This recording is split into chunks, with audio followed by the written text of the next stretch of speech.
Yeah, we're just going to make this into a video. So for those of you that are not aware and aren't just constantly on Yu-Gi-Oh Twitter, Eva, somebody who recently got engaged, congratulations, and also is just somebody who's just sort of around on Twitter talking about Yu-Gi-Oh stuff. She made a tweet comparing Gigantic Sprite to Nightmare Mermaid. Now, her argument is that Gigantic Sprite is probably similarly powered to Nightmare Mermaid, but Mermaid is banned and Gigantic is not. Now, it's an interesting take. She says in the tweet that she knows it's going to be controversial. But what's interesting to me is the sort of comparison of the two things. So this tweet was interesting. I sort of had some ideas on it myself. I can maybe get into those. Maybe that can be a separate video on its own. No, we'll just get into it right now. So for me, I think that she has a point, but the context of it matters because I feel like there are cards that are similarly powered to Mermaid that aren't banned because of the fact that they are sort of restricted to being used in a very specific deck, and that deck has already sort of had its power curve like brought down. In addition to that, Mermaid is generically strong because, and somebody mentions this either on Twitter or on Reddit, Mermaid isn't just full Orcus combo. It can also be used generically to access the Ibli lock. I think that that is an argument against Mermaid, but Sprite can also access the Ibli lock through Gigantic. That's the reason why Ibli was as expensive as it was prior to the reprint.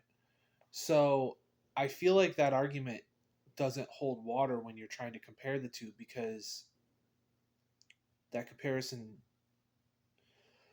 saying that Nightmare Mermaid is bad because it allows you to Ibli lock, Sprite also can Ibli lock, right?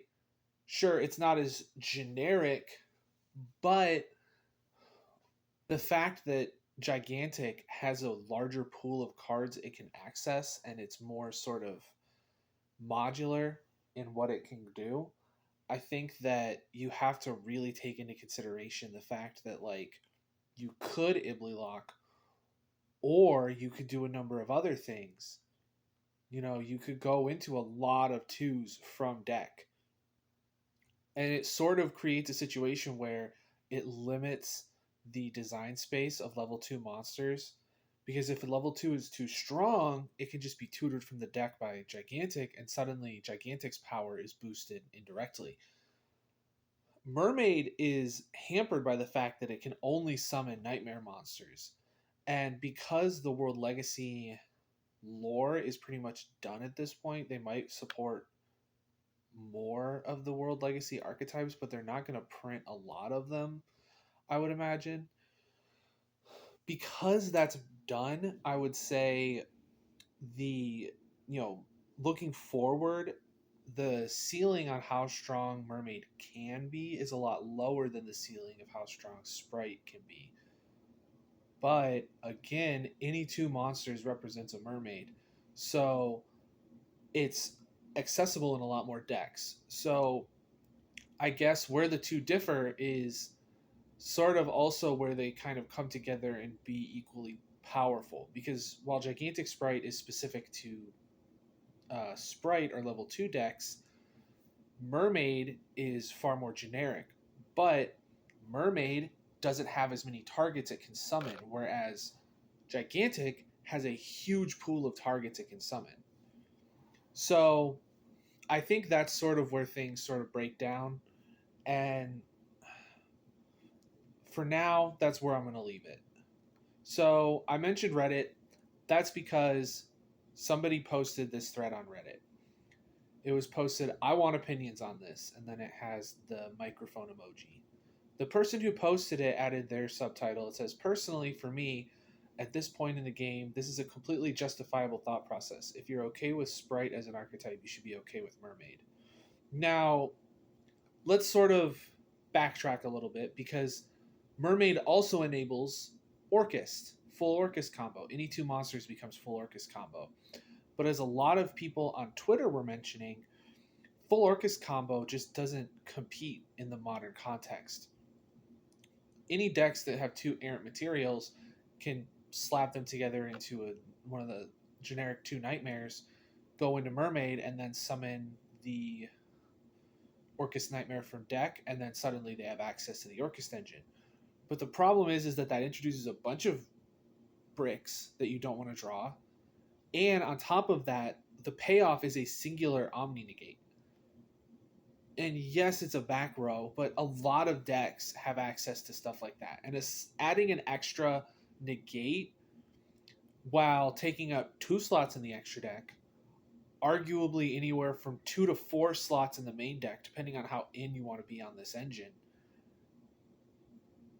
I mean, and in the extra deck, those 2 slots are just to access Mermaid. If you want to actually do any sort of Orchist comboing, you need to include at least one copy of Galatea. But if you want to go in, you also need to include a copy of Dingirsu.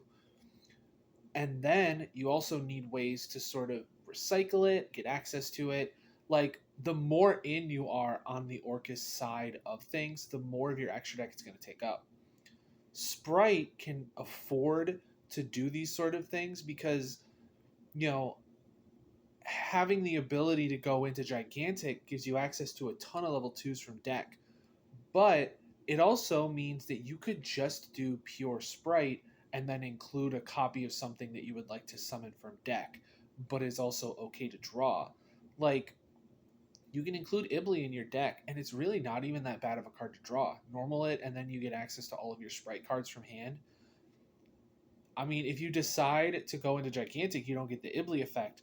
But if you can afford to go into a Link first, go into something like a Sprint, and then get access to Angler, some Beavers from deck, and then use those to go into Gigantic, you can Ibly lock your opponent, and that also turns off Imperm. But Mermaid, on the other hand, Mermaid's flexibility is a lot smaller because if you're including the full Orcus combo, you're including at least 3 slots in the extra deck, depending on how in you are, and at least 2 slots in the main deck. Because you need to have access to a link to Nightmare, either Phoenix or Cerberus. You need to include the Mermaid, and then you also need to include the Galatea in order to actually be able to set the counter trap. Now, the engine becomes a lot stronger the more in on the Orcus you are. In a pure Orcus deck, having access to Mermaid means that you can play things like the Trickstar engine in order to get access to a free Link 2, and you can play a lot of sort of support cards that make it a lot better to be playing that version of the deck.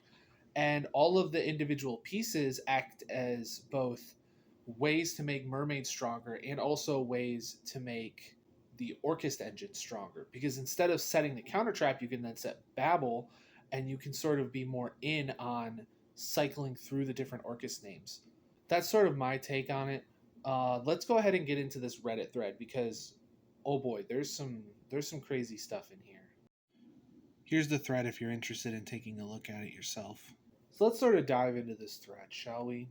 So the top comment, and I'll read it verbatim, says, "This is incredibly incorrect. No. Mermaid is far more generic and doesn't lock you into anything. It also enabled the old any two monsters equals Orcus combo memes. While Harp is currently banned, I don't see it being banned indefinitely." So I can agree that there's a world where they bring Harp back. I don't think a world where Harp comes back changes the math on how good Mermaid is, because the argument being made is that Mermaid's more generic.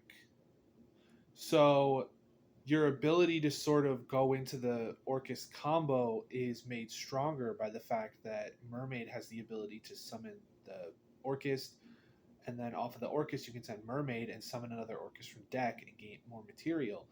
The problem with that is that if you're doing that, you are going way more in on the Orcust engine than I think a lot of decks want to, just to have access to a counter trap, right? And the thing is I didn't mention this before, but the type of Yu-Gi-Oh that wants to sort of cram as many negates on its board as possible, that version of Yu-Gi-Oh has been sort of nipped in the bud quite a long time ago. These big, like 5, 6, 7 negate end boards, they just don't exist anymore. A lot of decks want more varied types of interaction, and they value inevitability and repeatability over something like having an extra negate on your end board. So I think that the only thing Mermaid will do is it will see play specifically in Orcust. But the inevitability that Orcust offers just isn't as strong as the inevitability that some other decks offer.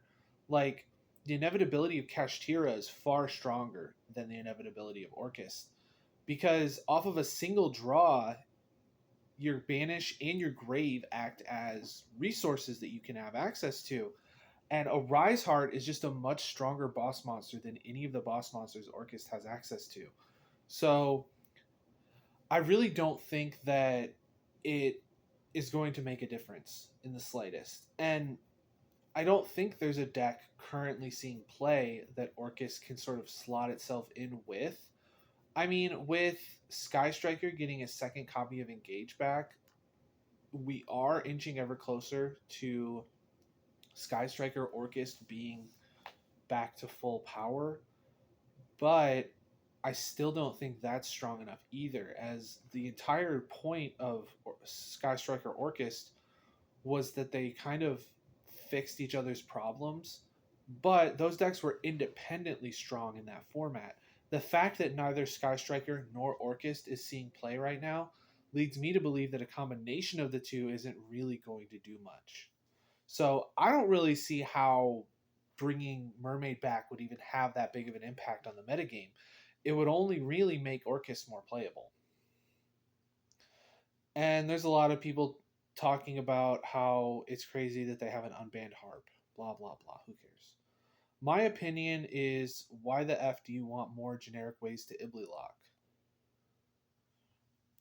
And somebody said just ban Ibly as it should be then, SMH. Now, they have shown that they don't want things like the Ibly lock to be good. They banned Expulsion for the branded deck, but they printed Sanctifier, which was just Expulsion on a monster. So I don't know necessarily if they care all that much about people being able to lock, because let's be real, the Gimmick Puppet lock is a much stronger lock than the Ibly lock, because Ibly is much easier to out, and the Gimmick Puppet lock is a lingering effect, not necessarily an effect that is there because the monster's on your side of the field.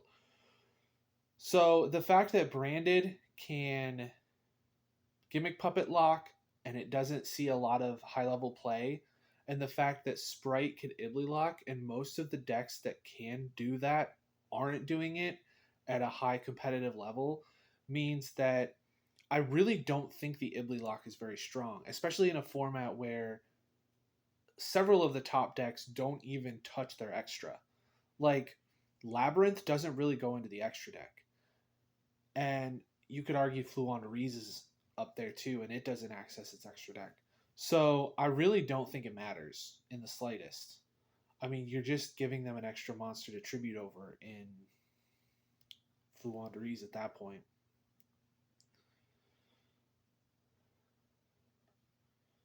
Any two cards make a mermaid.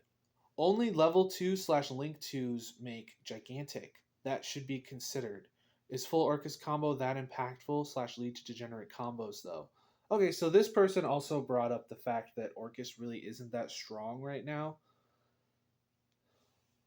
And this person says any two monsters turn into a pop, a non targeting send, any dark rank 4, and a monster negate, or two monster negates and an omni counter trap.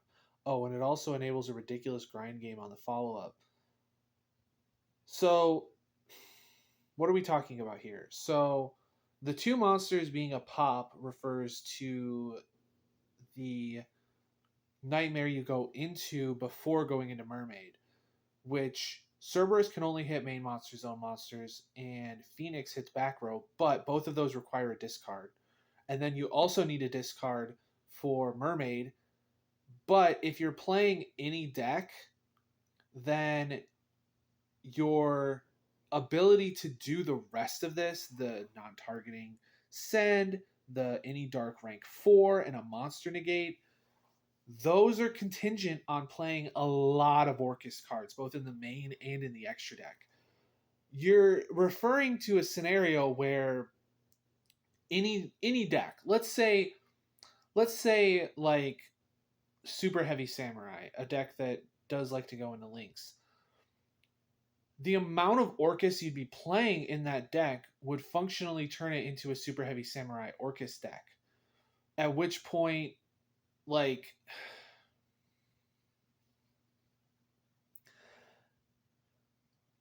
you're sort of getting into a scenario where you really, really need to not draw the Orcus cards in order to be able to go full combo. Because Super Heavy Samurai, as it exists, is a combo deck that aims to sort of put up a bunch of negates, but it loses hard to draw, which I guess the Orcus stuff would help with. But ending on an extra Omni negate is not going to fix anything.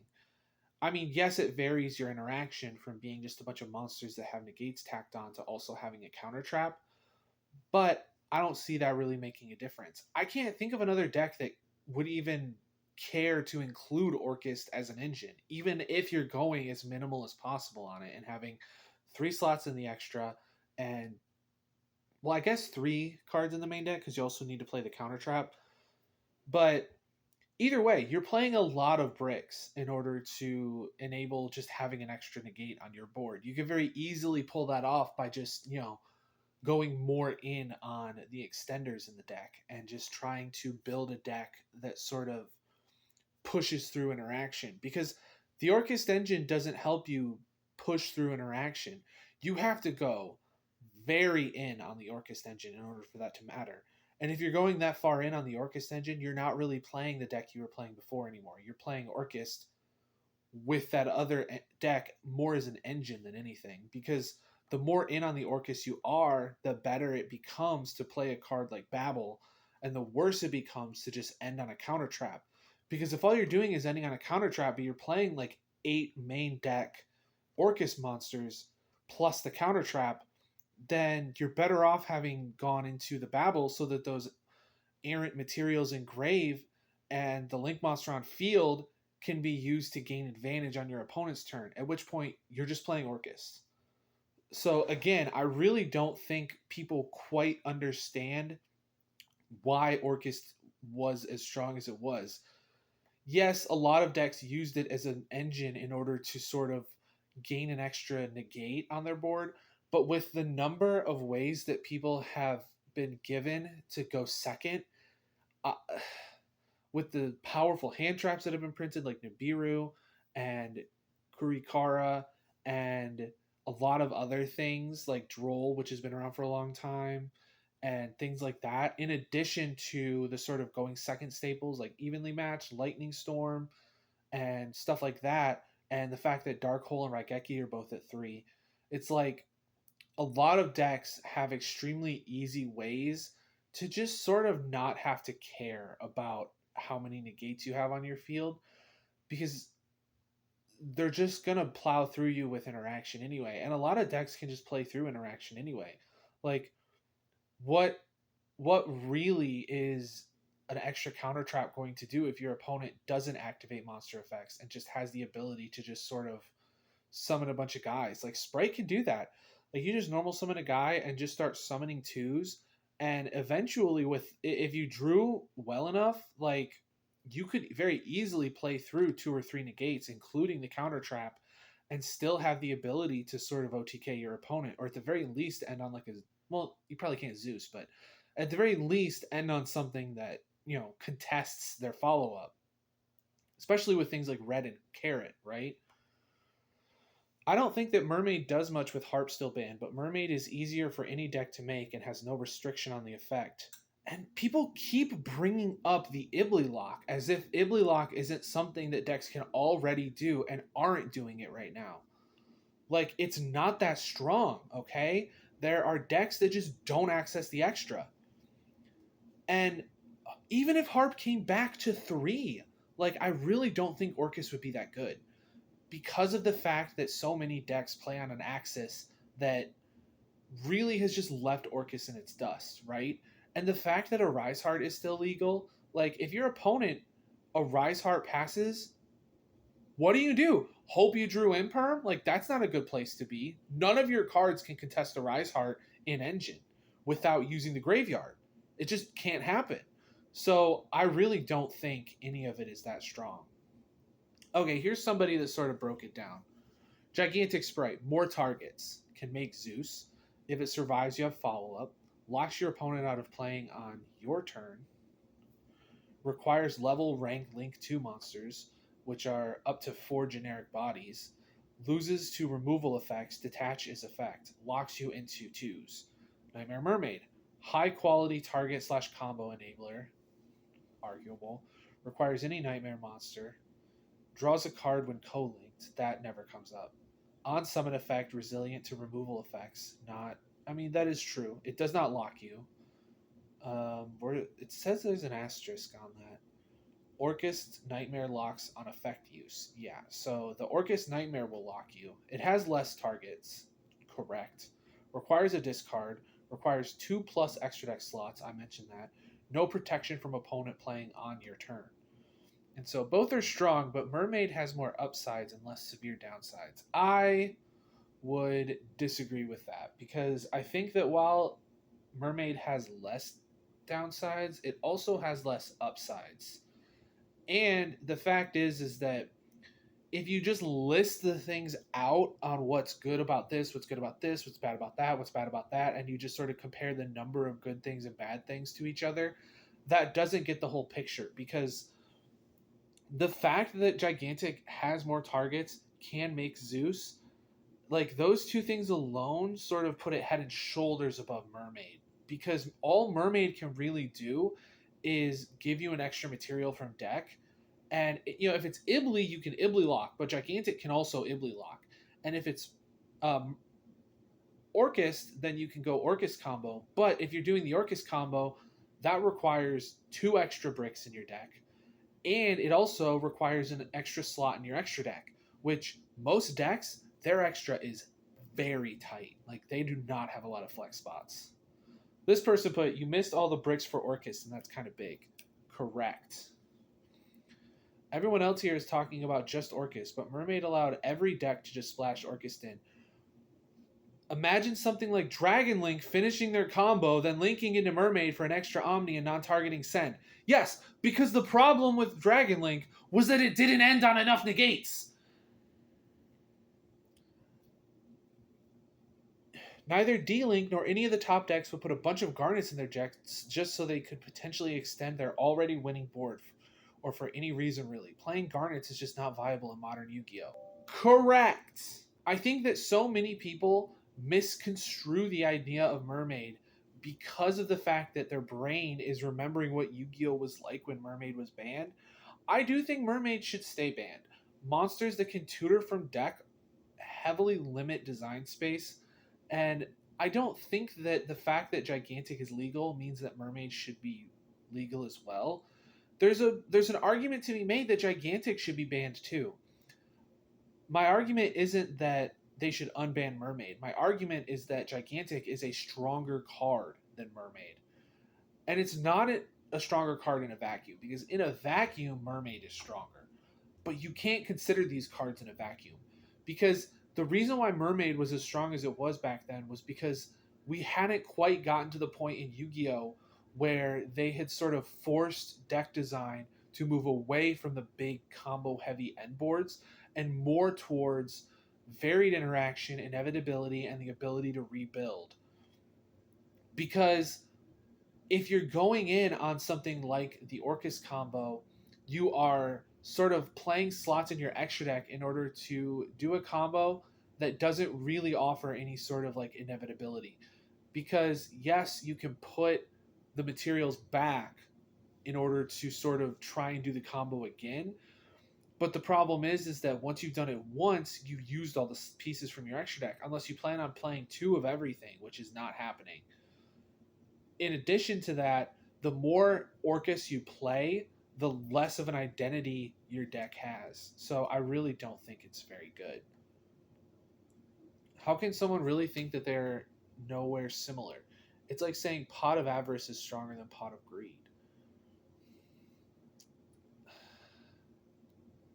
Yes and no. I think the better comparison is something like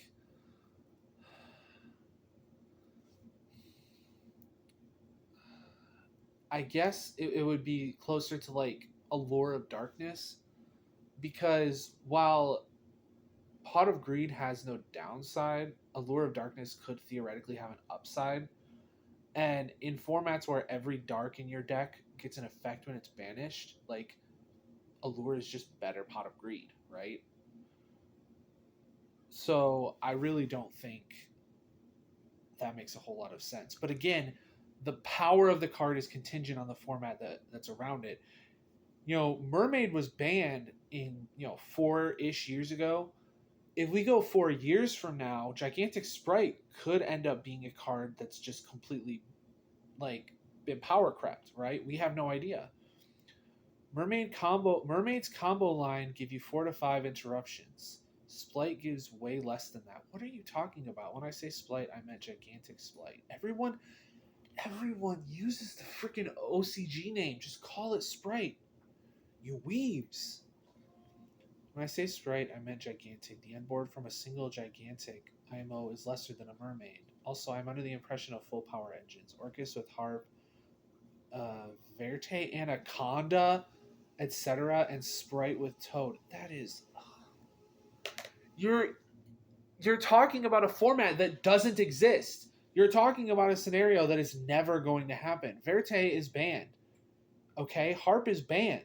Sprite cannot easily access Toad anymore. So saying that like the old Orcus end board is better than the current or like full power Sprite end board, first of all, I don't even know if that's true, because Toad twice is pretty strong, right? And you have hand traps to back it up. But also, Orcust, like, if you're playing full power Orcust versus full power Sprite, which is something that Lithium could maybe sort of explore in his cross banlist cup, but for the most part, I would argue that full power Sprite was a much stronger deck than full power Orcust. Simply because I think that sort of the inevitability that Sprite has is a lot better. And when you consider the engine as a whole, especially if you know that you're going up against Orcus, like you can sort of tailor your combos to sort of fight against that. Orcus doesn't necessarily have that same sort of flexibility, especially in its forms of interaction. Like the fact is that as strong as Orcus was in its heyday, like a single negation on its normal summon can sometimes just end the deck's entire turn. And that's just not something that full power Sprite ever had to worry about. I could go on. Give us back full power Orcust. Correct. I could go on and on, but I think I've made my point. I think this is sort of as robust of a discussion as I can make it. So I hope you guys enjoyed this little discussion. I am going to edit this video and then go to the bathroom. So don't forget to subscribe.